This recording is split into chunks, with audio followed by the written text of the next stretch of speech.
I actually reached out to Keith, KR7RK, Keith Schlottman.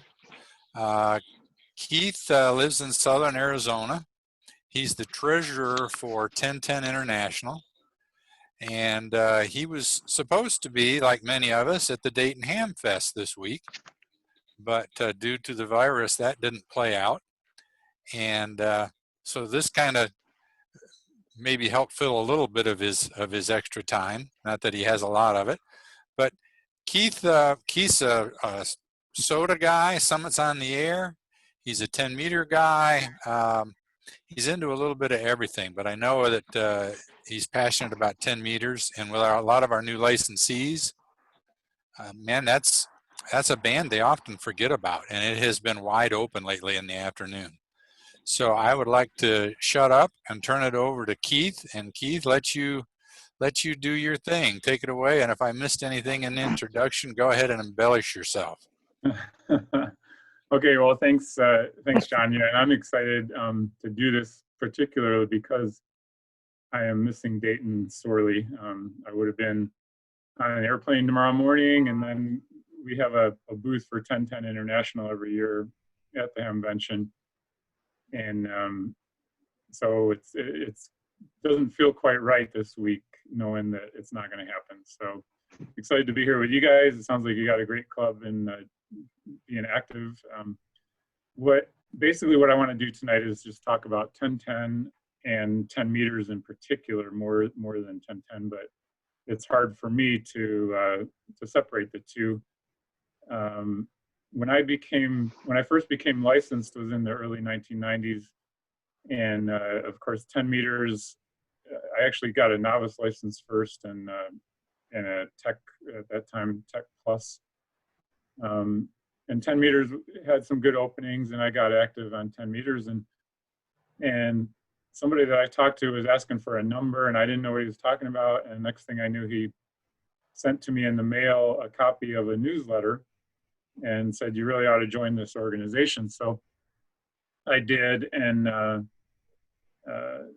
less than a year after joining, they were looking for a treasurer, and my background is in accounting, and so I offered to take the job on. And so since 1994, actually, I've been the treasurer. So I've been through a few Sunspot Cycles now with 1010. And a lot of people don't realize that 1010 International Net is one of the largest ham radio organizations in the world. And I'll talk a little bit more about that later. But I always, when I have an opportunity to operate on 10 meters, that will be my first choice. So if they're looking for field day captains for 10 meters, that's where I'm going to be volunteering. And it doesn't mean I don't operate on other bands, but I always try to see what I can accomplish on 10. And so tonight we're going to talk a lot about that. And I'll just go ahead and jump right in and get started. Hopefully this screen sharing is going to work okay.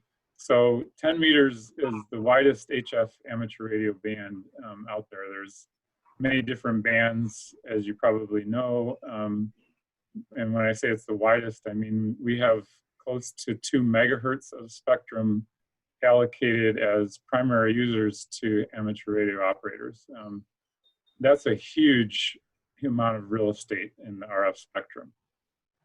Incredibly valuable, actually. And one of the reasons 1010 was formed back, I think it was in 1964 that 1010 actually formed, was to try to protect that amateur band, because they were giving away portions of spectrum. They actually took the 11-meter band away from amateurs. And so 1010 was partly designed to try to keep it active so it wouldn't get taken away. So there's kind of a map of the spectrum, but interestingly, every class of amateur license has 10-meter privileges. So currently, if you are a technician class in the United States, your HF privileges are somewhat restricted, but you do have full access, or at least you can access the 10-meter amateur radio band. And in fact, what you have available to you as a technician is 28.0 to 28.5. And it turns out that pretty much the vast majority of action that you find on 10 meters will be in that range, except for some special purpose use. And then when the band really, really gets wide open, you'll find people above 28.5. But generally speaking, if you're on Morse code, you're going to be 28.0 to 28, well, up until the digital portion of 28.070 or so. The phone bands are 28.3 to 28.5. So anyway, I encourage you to use this. Now, if you know about Sunspot Cycles, you know that we're towards the end of cycle 24. And there's an 11-year period, but cycle 25 has already started as well. They actually overlap just a little bit. And the prediction is that by 2025, we'll be back up to the peak. And 10 meters is highly affected by sunspots. And so as the cycle improves, meaning there's more and more sunspots on the sun, we can expect propagation to improve. Right now, I don't know if you can see my cursor, but what I'm pointing at down there is we're basically dead bottom between cycle 24 and 25. But as far as I'm concerned, 10 meters does still have a heartbeat, and I'm going to show that to you. So what I'm going to talk about is some recent results on 10 meters, what's happening on it right now, because I don't think we all want to wait until 2025 to start operating on it. And as John mentioned to you, the band has been opening up lately. And I think really you can say that all year long. It's interesting, when I'm at Dayton and I'm standing behind the booth for 1010, so many people will come up to me and say, well, 10 meters is totally dead. I haven't made any contacts for a long, long time. And, you know, I say, well, that's interesting because I make 10 meter contacts at least once a week and frequently more than that. And, you know, so I think it's a matter of learning how to find the times when it's open, to understand how to find the propagation and being persistent. So let's talk about some real results. This was just a few days ago on May 6th. I actually worked on, and this was using FT8, which is a newer digital mode. I'm sure some of you are familiar with FT8. But I worked a station in New Zealand on FT8, and there's a little screenshot of my contact with them, very brief, but his signal report was actually quite high. And that's not unusual. I actually work New Zealand pretty frequently from Arizona. Now I'm guessing in Georgia that you're probably not going to get openings to New Zealand, but you're going to get other openings. And so, but I wouldn't have, you know, if I hadn't tried, if I just assumed the band was dead, or if I looked at propagation forecast, I probably would have concluded that's impossible for me to work anybody. But you can see he didn't work just me, he was working quite a few stations. And this, by the way, occurred at approximately 6 p.m. local time in Tucson. So it was an evening opening. There's a website called PSK Reporter, and PSK Reporter can be useful for seeing if the bands are really dead or not. Because oftentimes if you turn on your radio and you just spin the dial around and listen, there's a good chance you won't hear anything. And yet you can go on a PSK Reporter and it will show you, for whatever time frame you choose, what activity has been documented. PSK Reporter is listening to Morse code signals and PSK 31 signals, and as well as you can set it for FT8. You can choose some options, but I would encourage you to check out the PSK Reporter website. So some of this data, like this screenshot that I have showing here, I took yesterday at just about 24 hours ago. It was a little after 4 p.m. my local time. I wanted to make it as real as I could, but not have to show you a live screenshot in case that didn't work. So this was yesterday, almost the exact same time that we're talking right now. And it's a report of all the people on 10 meters that have heard each other. pretty dramatic. You can see there's a lot of activity, or at least a lot of opportunity for activity. There's a thing called reverse beacon network, and reverse beacon network allows you to see if you're being heard. It's a great way to test equipment or antennas. The most common way is to send out a CQ and using Morse code. And if you aren't skilled with Morse code with an actual keyer, you can have your computer send the Morse code for you. So it doesn't really mean you have to be an expert in Morse code. But this is a shot of my call sign. And I was operating more than one band, but on Saturday afternoon, right around this time in Tucson is 12 p.m. So 1908 is noon, you know, and I was calling CQ on 10 meters, and you can see that I was picked up by there's stations around the world that will listen and report that they've heard. One of the RBN spots that was picking me up was in Canada, and that was from far down in southern Arizona. I was actually almost to the Mexican border when I was doing this. This was a SOTA activation. So it's interesting that, you know, there's propagation. Now, that day on 10 meters, I only made about 5 contacts. Most of them were, I didn't make anybody from Canada. So Canada was able to hear me, but nobody in Canada was actually there to work me.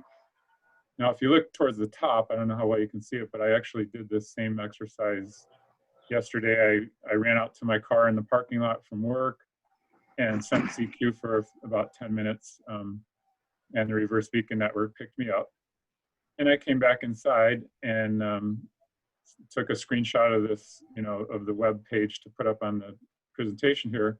And I got a text message from a friend of mine who has moved to Portugal, Paul, and he texted me and said, just saw you were on 10 meters. Is it open over there? And I was saying, haha, you caught me. And the point of this is to show you that people do, in fact, people will listen or look on the reverse beacon network to see if there's propagation and activity. You know, unfortunately, I didn't have good enough propagation to actually work Paul on 10 meters, but I can tell you probably in 2025 that won't be too difficult to do. Okay, so the reverse beacon network again is a useful tool. And why is my slide not advancing here? Okay, now many of you are probably familiar with DX clusters, and one example of that is DX Summit. And so again, yesterday afternoon, just about 24 hours ago, I pulled up DX Summit to see what was happening on 10 meters. If you have an extra screen, you might even want to open this right now and just see what's happening. And it turns out on 10 meters, there was a station from Puerto Rico that was 5.9 into Virginia.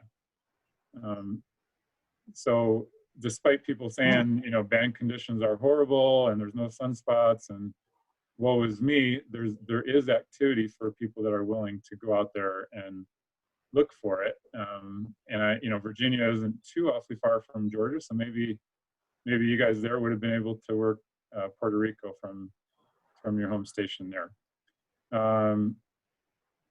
John is asking, is there any special exchange on the reverse beacon network? So if I back up to that RBN, the RBN is programmed to listen for CQ. So if you want to test, you know, what I sent yesterday was CQ, CQ, CQ, day, DE, and then my call sign 2 or 3 times.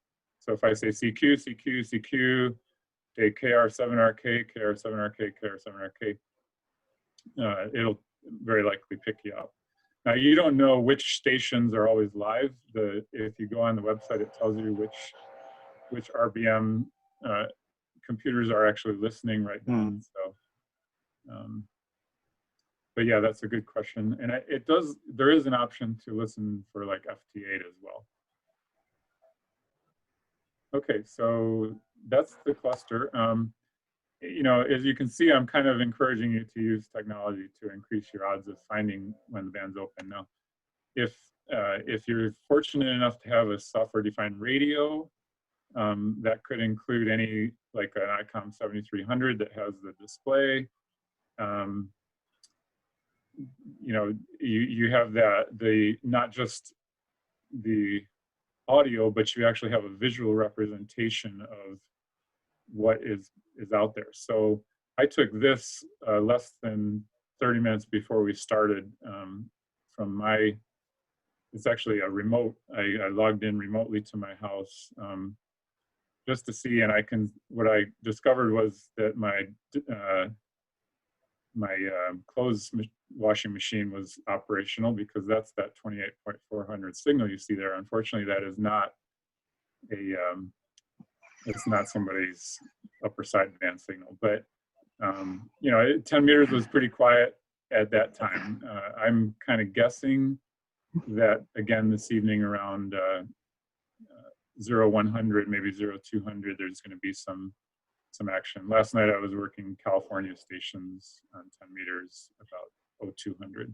Did they identify your washing machine on the reverse beacon network by any chance? No, no, but I can tell you it was a big disappointment to me the first time I saw that happening. Yeah, and by the way, so the software-defined radios can be an excellent tool for discovering what in your house is a terrible noise source. And if you've ever played with one, you're going to be very unhappy what you find, because these days almost everything is spewing out terrible RF noise. Anyway, again, we have tools. You know, back when I got licensed in the early 90s, the tool for finding 10-meter activity was primarily just spinning the dial and listening and hoping. And one of the things I say about 10 meters quite often is that people assume the band is dead because they turn the dial and don't hear anything. But if everyone's listening and nobody's actually calling CQ, you might all conclude that the band is dead and you're missing out. So no matter how much technology you use, I encourage you, call CQ, and you might be surprised. And if you call CQ and use some of the spotting tools, that increases your odds dramatically. So DX is possible on 10 meters. These days it's more and more rare. I haven't worked any European stations on 10 meters in quite a long time. But that'll come back, and so there's, you know, I'm not going to spend a lot of time on this slide, but there are tools out there that, you know, besides what we've been talking about, that can help you. You mentioned Whisper being used for some of the balloon launch stuff, and that's another way. I didn't put a screenshot of the Whisper maps, but it's similar to PSK Reporter in that it will show you what stations are hearing what other stations using the Whisper mode. Some of the last two on there, magazine forecasts and beacons. The magazine forecasts these days are really kind of not so useful anymore. You can get more real-time forecasts just online from ARRL or whatever. But the beacons themselves are something that gets used a lot on 10 meters. I'll talk a little bit more about that. So the idea is learn. That's partly what amateur radio is all about. Adding to your arsenal of knowledge and trying to learn, you know, understanding the seasonal propagations. For example, we're about to go into the second sporadic E season of the year. Usually we have one sometime maybe in February, and again around in June. And even now in May, we're getting a few sporadic E openings. And what that means is there's a layer in the ionosphere that is reflective of 10-meter signals. And so you may find a brief opening that's only going to last 10 or 15 minutes as a sporadic E cloud goes over. But they can be very useful. And so it's not unusual for me to work into Kansas or Oregon or Washington or Idaho or something from Arizona, and when those openings are happening in like February or June, I'm pretty certain they're coming from a sporadic type of an opening. So learn that, and then learn what time of day. 10 meters usually is pretty much non-operational at night. But when we have sunspots, that's not always true. And you'll find that during contests, suddenly there's openings that nobody was expecting. So let's talk a little bit about DX again. These are some results from DXpeditions that have occurred literally in the last few months. So this is not ancient data. This is, believe it or not, there's actually DXpeditions going on even today, despite the coronavirus. So these are just some examples. The Honduras one has over 4,000. These are contacts on 10 meters only, not grand total for the whole expedition, but only on 10 meters. The big one is St. Lucia. He's got 12,438 QSOs in the log, and I believe he's still active. He was at least a few days ago. But a lot of those are FT8, and CW is the second probably mode that he's using. And so, you also need to understand that which different modes may not have the same chance of success. And so if you're using phone, for example, you're less likely to make long distance contacts than if you're using Morse code. And if you're using FT8, you're even more likely to be able to get some weak signal contacts. So anyway, but 12,438 QSOs on 10 meters within the last few months is pretty significant. So that's not from a dead band, obviously. St. Martin, 4,835. Saudi Arabia, which none of us here in the States probably got, but they made 7,444. Zambia, 1140, and there's many more you can get, but I just wanted to highlight a few. So what about, I mentioned FT8 is really an advantage. I almost, for the vast majority of my 10-meter operation, I use Morse code. But maybe at night when I'm sitting there and spending time with my wife, and I don't, she doesn't like the Morse code beeping away, but I can pull out my iPad and do an FT8 and it doesn't bother her at all. So, but interestingly, those contacts, like the one I showed you earlier with New Zealand, because FT8 is such a great weak signal mode, those contacts are maybe, you might say, easier to make. And there's other digital modes besides FT8. That's the one that's all the rage right now. But PSK31, that goes back a few years, but it was very good. And in fact, John, do you remember we sat in that park with the homemade buddy pole and used PSK31 and made contacts, DX contacts on 10 meters. Yeah, it's an awesome mode. Using 5 watts. And the cool thing about PSK31 is you can chat, you can type, you can actually communicate with somebody, where FT8, it's a call sign exchange, and that's pretty much it. So I encourage people all the time, give PSK31 a chance. It's kind of fallen out of vogue, and it's kind of too bad. But anyway, any digital mode, it could be JT65, Olivia, there's 50 different modes probably that you can use, and give them a try. There has been a big resurgence of interest in Morse code.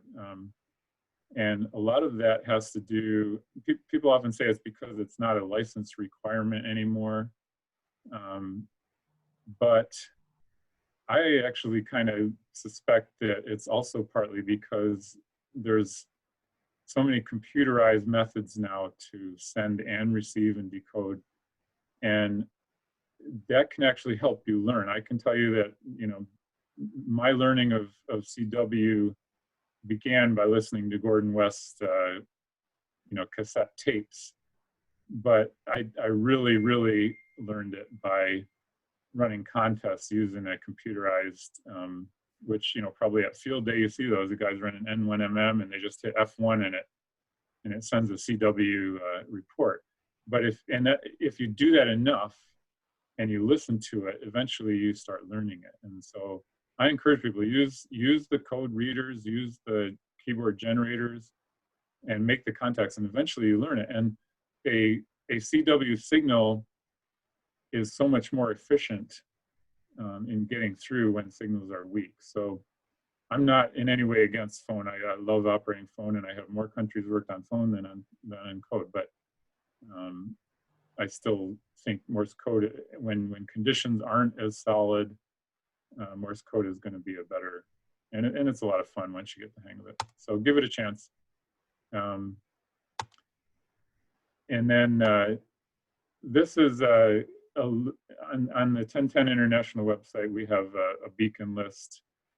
I probably should have uploaded a new one, but basically 10 meters is unusual compared to other HF bands because people have set up beacon stations all around the world to just send out their call sign. And if you look on the list and you know, it can help you identify propagation. And they're typically going to be, most of the beacons are going to be around 28.150 to 28.200. So if you don't have the SDR or you just want another way of checking, tuning your radio between those frequencies might be a really useful way. And a lot of times it's surprising that you can tune around the band and hear nobody talking, and yet you'll tune the beacons and you'll hear somebody coming in from far away. So I encourage you to use the beacons. This slide also, by the way, shows part of the 1010 website, and I'd encourage you to visit the 1010 website. I'm going to go ahead and type our website address is pretty easy, 10-10.org. So I encourage you to go check that out. There's a lot of resources there regarding 10 meters. Okay, so let's talk a little bit about 1010 International Net. 1010 International Net continuously issues new membership numbers. Everybody who joins gets a number. So my number is 63324. We're approaching 78,000 in total numbers, and every single month I'm the treasurer, so I get I know, and it's surprising, no matter how quiet and dead the band is, we get brand new members every month. And to become a new member, you actually have to work 10 existing members and collect their numbers. So it isn't just people sending in their money, it's people sending in a list that they've made 10 contacts. And that alone tells you that there is activity. 1010 has QSO parties. We have 2 QSO parties a year for phone. The winter and summer QSO parties are sideband only. And then the spring and fall are Morse code and digital. And then there's a whole bunch of other special parties that a lot of them are digital mode parties or in conjunction with other organizations. So there's tons and tons of activities, and those are all listed on the website. We just finished the CW QSO party, was actually last week. So anyway, that always brings up new members because people get in and make contacts. And then of course, we set up the booth at Hamfest and Hamvention and so on. As I mentioned earlier, I think it actually formed in 1964, and it was called the 1010 Net of Southern California. And as it grew in popularity, they changed the name to 1010 International Net, and we have members in countries all over the world. So once you have a membership number, it's yours forever, and they don't reissue them. So anyway, it can be a lot of fun. And we have, there's actually 2 different Facebook pages. If you're on social media, you might want to check these out. because they can be a useful place also to find out information about what's happening. So this, I printed, I copied this screenshot today, the 1010 International Net. This is our official Facebook page. And, a guy is reporting that he worked somebody using the 25 watts mobile. And then another guy here yesterday or the day before was posted some information about he's in Louisiana, and he was saying 10 is open to the north and to the southeast. So it can be a lot of fun for finding out what's going on and just keeping in touch. There's also the unofficial 1010 International Net Facebook page, which actually has existed much longer, and they just formalized the official one recently, but very similarly. So here, again, I printed this today. A guy in California is saying the Japan stations are showing up again. So it's an interesting way to find out who's getting action and who's not, and what's happening. Every member of 1010 gets a 32-page quarterly newsletter, and we're proud of it. We're up to volume 58, and it's 32 pages without advertisements. We don't sell advertisements, so it's chock full of information. That's a screenshot. I have this is what that guy sent me back in the early 90s that got me interested to begin with. Usually if you go to a bigger ham fest like HamCon or Hamvention, we bring several boxes of them and hand them out for free to anybody who's interested. And then I just want to mention too the contests. And so the data on here is kind of out. Don't bother looking at the data really, but the point is that every time there's a contest, suddenly the band opens up, and especially if you're like the ARRL's 10-meter contest, that historically was one of their biggest contests, and it hasn't been quite as big lately, in recent years, but inevitably every December when the 10-meter contest comes along, there's suddenly wall-to-wall activity on 10 meters, and you wonder, well, where are all these people the rest of the year? And it's not like there's a magical thing that salts the ionosphere.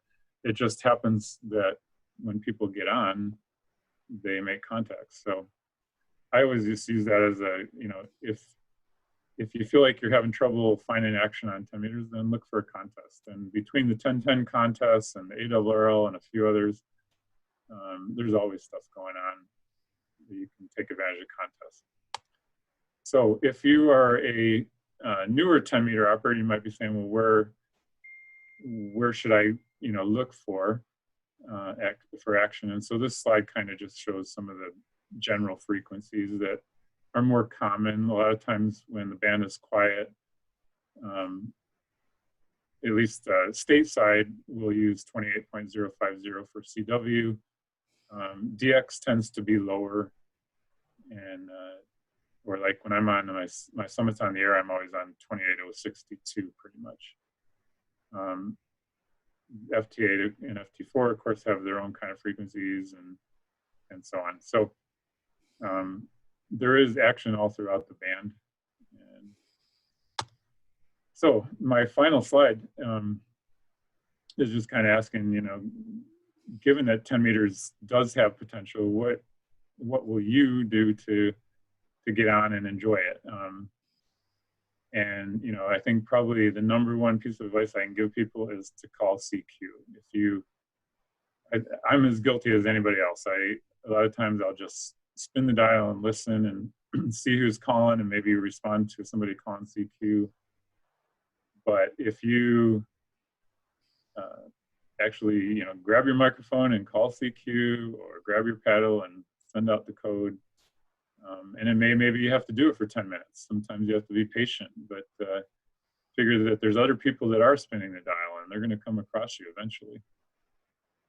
There are local nets, and 1010 International has chapters, and so in the news you find lists of the local nets. the 1010 International net is in fact a daily net. And a lot of people don't realize that. They think we're just a club, but it's actually every single day at 1800 Zulu is the 1010 International net. And so on 28.380 is where you'll find, it's always phone, we don't have a CW net, but 28.380 will be a net, and sometimes we have two people calling it, sometimes just one, and the primary net control operator these days is out of Chandler, Arizona. That's Bob N6OPR, and he has quite a good station, but anyway, you might listen there, and then of course, listen on contests and get active in contesting. That can be a great way to get 10 meters in the log. Try a new mode, try FT8. I continue to resist FT8. It doesn't excite me as much as other modes, and maybe I'm too old school, and I don't know. But at the same time, it is providing an avenue to make contacts with people that I wouldn't maybe otherwise be making contacts with. So sometimes we got to step outside the comfort zone a little bit.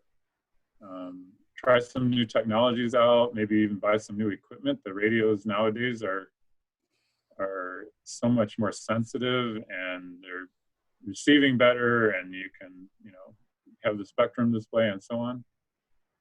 And then also antennas. I didn't spend much time talking about antennas, but 10-meter antennas are pretty much the easiest antennas you're going to build for HF. They're small. They're simple. You can even take a CB radio antenna and retune it a little bit. 10 meters tends to be very forgiving on the bandwidth, so you can have a single antenna that covers quite a broad range. But like every antenna, you got to take care of them, and so if you've had an antenna up there for a long time, maybe go check the connections, make sure everything's cleaned up and stuff, and it's operating optimally. So with all that, I hope that I've encouraged you a little bit to get on 10 meters, and if there's any questions, I definitely would be happy to entertain some question time.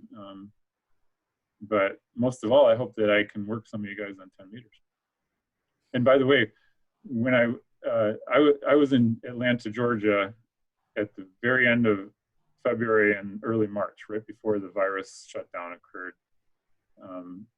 And I went up to a few of the mountains, and what was it, Kennesaw and Pine Mountain and Stone Mountain. It was the only time in my life I've ever operated sitting next to a World War or a Civil War cannon. That was kind of interesting. Anyway, 10 meters is active in your area of the country, and I encourage you to get on and make some contacts. Awesome.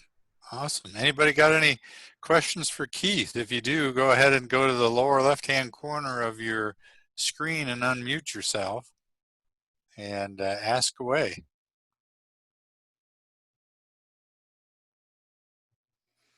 Boy, crickets. I either put everybody to sleep, or I covered it so well that there's no questions. So I have a quick question for you. When you do your summits, do you usually use 10 meter on the summits? I always do 10 meters. And in fact, I'm kind of proud. Let me show you real quick. I got it right here.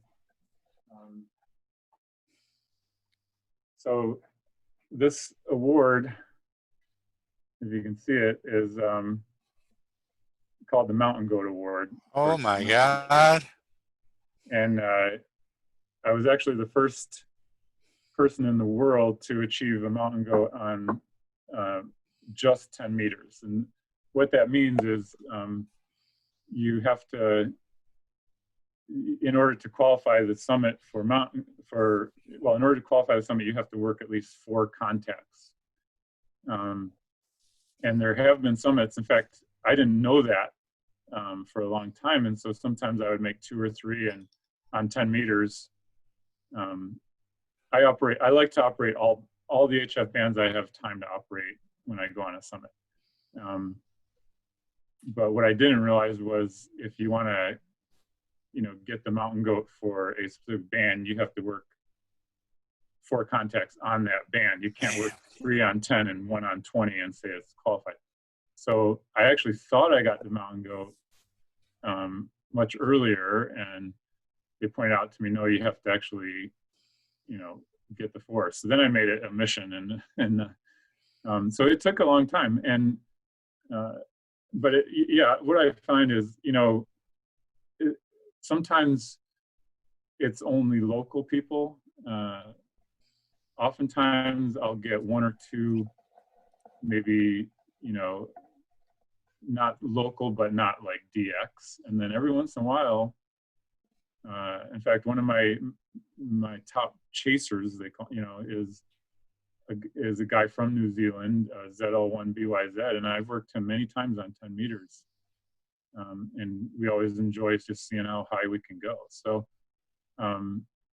yeah, that was a long answer to your question. I apologize, but yes, I really enjoy it. And one of the cool things about being on a summit is the noise level is so low. So if signals are really weak, much easier to pull them out from the noise floor.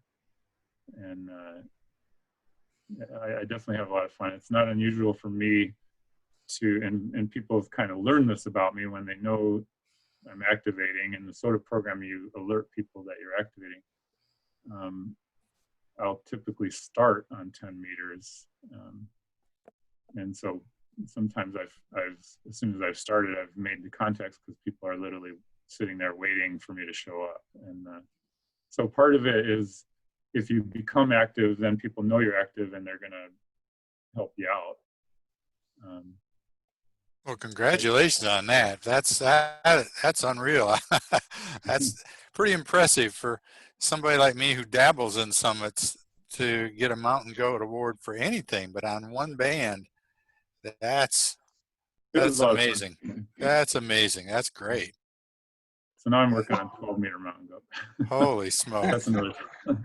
Now Keith and I have done summit to summit before. I was on Chiha, and I forget where you were at. I think you were in Flagstaff somewhere, weren't you?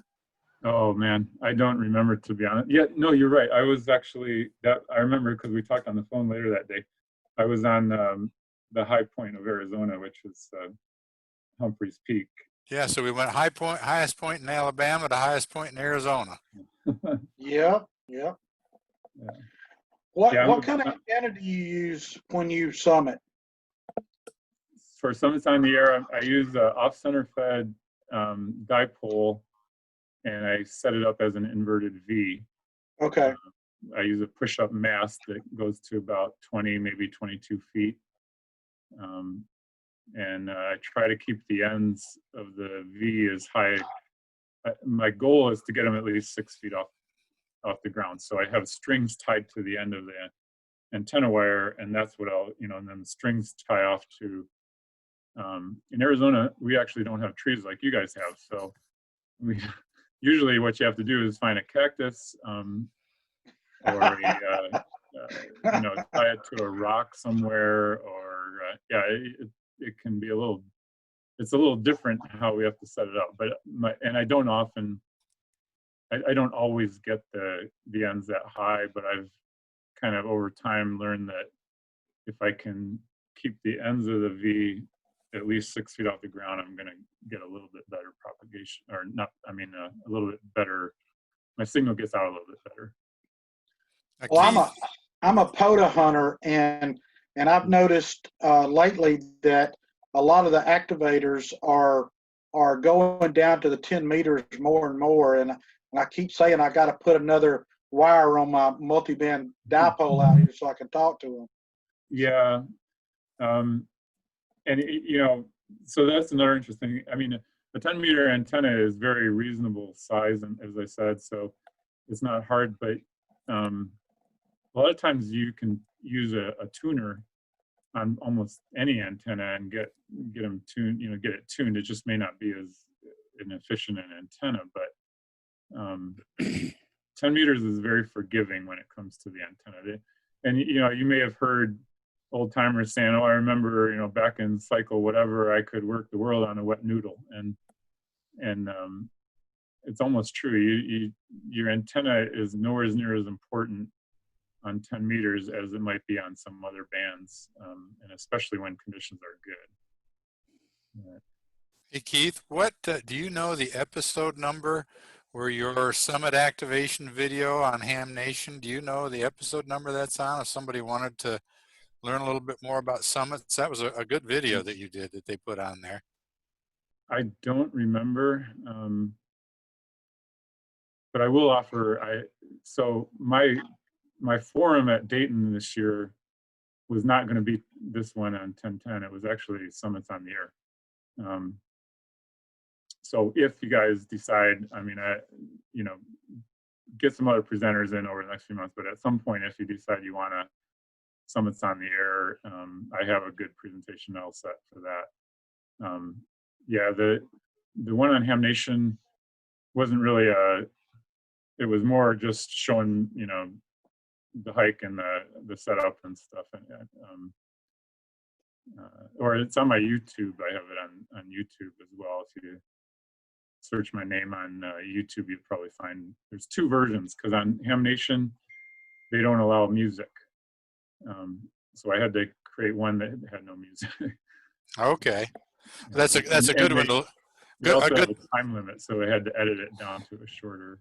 I mean, that's a good one to look at if somebody just wanted to get a feel for, well, when you get up there, what do you do? I mean, I had a mentor over in Alabama, buddy AE4BL, and I went with him the first time, and he kind of showed me the ropes, and had he not, I'd have been totally clueless. So, and yeah, I think there's a couple of comments flying out there. We'd love to have you back for that soda presentation. So we will definitely be in pursuit of you again if you're willing to do that. Sure. Yeah, be happy to. That'd be great. Like I say, you guys have good summits there. When we went to watch the Olympic trials, but I convinced my wife to let me sneak off and go hit a couple of summits. So yeah, there's some nice hikes to get up on some of the hills there, and good places to set up. A lot of fun. How'd you like Pine Mountain? It was nice. It was very nice, and especially because most of the places I go here are just like rocks and dry, scrub and rattlesnakes, and it's a very different environment. So when I can get in a place that actually has rain once in a while, it really is thrilling to me. And so I'm Pine was the one. Was that the one near the dam? You hike past the dam? It's down there near Callaway Gardens. Mm-hmm. Well, Siri just thinks I was talking to her, apparently. Yeah, you would have probably gone down 85 or something to get there. Yeah. I did Sri that day. But I'm thinking, so as I recall, there was a bunch of trees at the top. Oh yeah. Well, has anybody got any other questions for Keith? I want to know what the dues are for 1010. Oh, well, we have two different structures. So, like the rest of the world, we offer a PDF only newsletter, or we offer the printed newsletter. I'm old school and I love a printed newsletter, but in reality, most people these days get the PDF. And it's cheaper. So if you do electronic delivery, it's $10 for a year. Okay. And if you want it mailed to you in the US, it's $15 a year. And then we have a 3-year pricing. So if you prepay, it's $25 for 3 years on the electronic, and $40. So there is no club that's less expensive. you can get a lifetime membership as well, and that's pretty cheap. So 1010 is, we established a long time ago a very conservative fiscal policy, and so we're very, very solid financially, and we don't we take, like when somebody prepays for dues, we reserve the money so that there's money to pay for their mainly newsletter costs and website and stuff like that. But we don't just treat it as like, wow, we got another $40, now we can spend even more. We do calculations and try to preserve it. So when somebody's a life member, we try to spread that money out over the anticipated life. So it's a good deal. And you like those checks payable to Keith Schlottman, KR7RK, right? No, in fact, the dues money actually goes to our data manager in California, and he deposits them.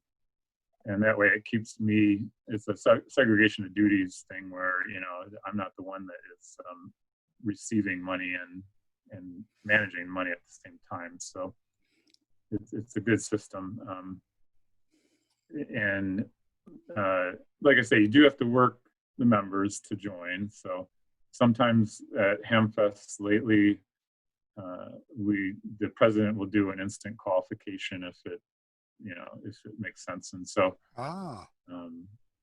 if you see us at a HamFest, you might be able to get in without it. But sometimes we even set up the radios and just exchange numbers to give you contacts right then and there.